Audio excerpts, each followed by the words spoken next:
Meritocracy feels as American as apple pie. It's pretty much the core of the American dream as it's been described to us for the last 50 to 100 years. We're told that the beauty of America is that anyone, no matter what their class, can prosper. Everyone has opportunities. Everyone can climb. Those who work the hardest, those who are the smartest, those who are the most dedicated, they will succeed. They can achieve great things. This is what is supposed to make America the land of opportunity. It's great because you don't have this artificially stratified society the way that Europe was supposed to. You have this ability to achieve, to move beyond your station, to grow, to become more. That's the American dream. Through hard work, dedication, competence, you can have a better life. Your children can have a better life. Your children can have a better station in life. That's what it's supposed to be all about. When a concept like meritocracy is so central to the identity that you have as an American, it is very difficult to look at it and think that there would ever be any problems. Of course meritocracy is the best system. How could anything else be good? How could there ever be any real problems with meritocracy? The only problems of meritocracy are the corruption of meritocracy, right? It's only when we can't truly be meritocratic that meritocracy fails. But what I wanted to do today in this video is investigate the other side of that coin. Are there any downsides to meritocracy? With this system being so intrinsically tied to our identity as Americans, have we developed a blind spot to the consequences of meritocracy? Could there be an aspect of meritocracy which makes a society unstable long term? In his excellent book, The Revolt of the Elites, Christopher Lasch discusses some of the issues that he sees with meritocracy and what their impact can be on society. Lasch asserts that an elite based on meritocracy can actually make a parody of democracy. It can quickly become obsessed with the opportunity to rise and treat it as a substitute for the dignity that culture should provide to everyone, whether they are rising in status or not. Lasch believes that social mobility doesn't actually reduce the influence of the elite class. Instead, it actually solidifies the influence of the ruling elites by supporting the illusion that their status as elites only rests on merit. Lasch points out that a traditional aristocracy probably would have felt some level of superiority by birth, but also would have been very aware that that status was only granted by birth. In contrast, in a meritocracy, the elites feel like they have earned everything through their hard work, dedication, and intelligence. Rather than class being something that you owed allegiance to, class is something that you are meant to escape through your merit. And therefore, when the elites ascend to power, they don't feel the obligation to the people that a classical elite would have.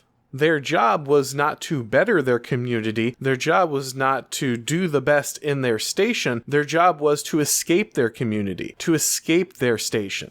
According to Lasch, this creates an aristocracy with all of the vices, but none of the virtues that come with the classic nobility.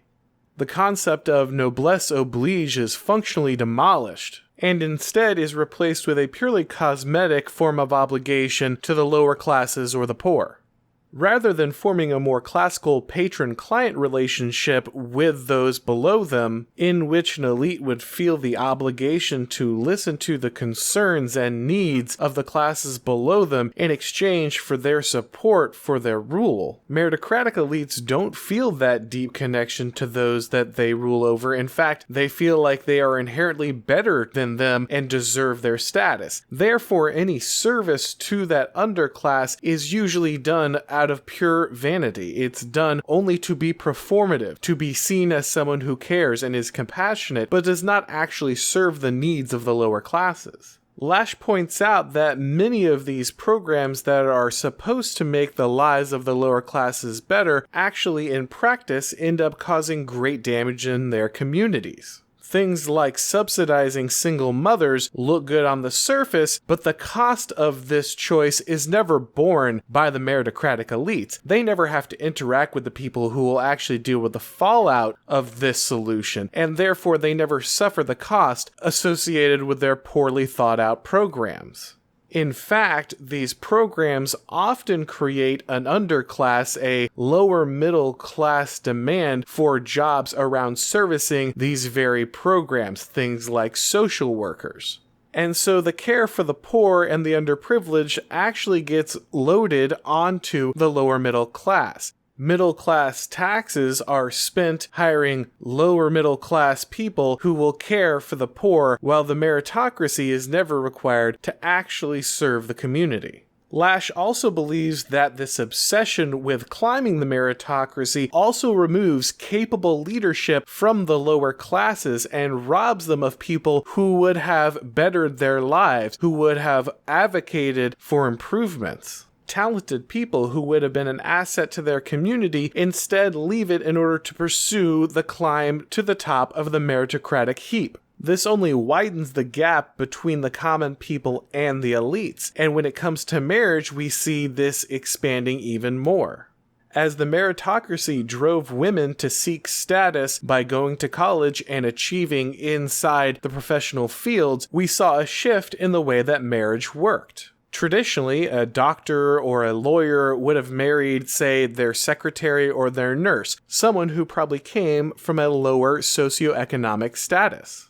But with the entry of women into the workforce and the necessity of paying off the large amount of debt that became incurred as they acquired these degrees and moved into professional positions, men became far more likely to select a woman who had her own income, her own career. And women, having achieved status and income of their own, now only sought men who at least made as much, if not more than them, and had a similar level of prestige. There had always been some level of elites marrying elites, but it now became clear that those who did not share a similar socioeconomic status were far less likely to intermarry, which meant the two people who already had incomes which were far above the average income were combining households. This doubled the gap between the have and the have-nots, and greatly increased social stratification.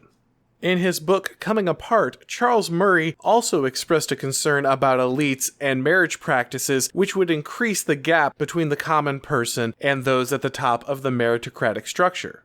Murray was concerned that our society's increasingly knowledge-based economy was creating a serious issue, where a small cognitive elite was claiming the majority of the benefits of society and leaving everyone else in the dust. Murray explained that the increased physical mobility of people in the modern age actually creates a problem. It allows those that would be able to climb the meritocratic structure to easily relocate to college towns or major urban hubs. As higher IQ individuals and more intellectually capable people started to congregate in these institutions of learning, they tended to only meet other people with a similar ability level, which, due to the meritocracy, meant that they were also eventually going to be of the same class, the same status. These high IQ people now only spent time around other high IQ people, which meant it was much more likely that they were going to intermarry, that they were only going to marry other people of a similar or higher IQ.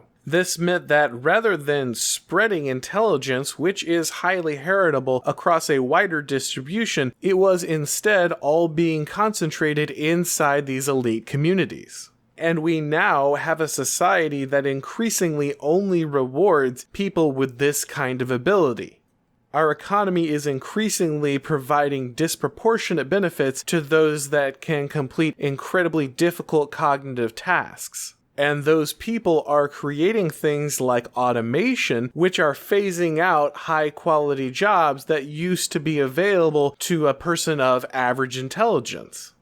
The elite are marrying and mating in a way that ironically makes them increasingly better at phasing out the other classes. This is, of course, devastating to the stability of a society, as it creates an elite class which is directly incentivized on shrinking the quality of life of the middle and lower classes. Disparity grows and elites become increasingly out of touch almost by necessity. Now, does this mean that meritocracy is inherently evil or inherently a problem? I don't know. Like many of you, I am emotionally attached to meritocracy. It is at the core of what I see as my nation's identity. Striking out and becoming your own and being the strong individual who's self-reliant, forging your own future, these are all supposed to be what America is about. And it is difficult for me to think of this as a bad thing. It's difficult for me to think of this as a bad system. So this is not me making a video about how we need to throw meritocracy to the wayside and embrace a feudal society where all class is strictly inherited. But I think in a society where we can all kind of feel things coming apart, and we are starting to have these discussions about what the flaws in our systems are and how we can make things better in the long term, I think it is worth stopping and analyzing this sacred cow, understanding that there are consequences to a meritocracy. It might produce many great things, but we should not be blind to the fact that it can have downsides as well, and we need to evaluate those carefully as we look at the future. Thanks for watching, guys. As always, if you enjoyed this video, please go ahead and hit like. If you want to follow me on Twitter or you want to donate to my Subscribestar, the links to do that are down below the video. And as always, guys, I really appreciate you coming by, and I'll talk to you next time.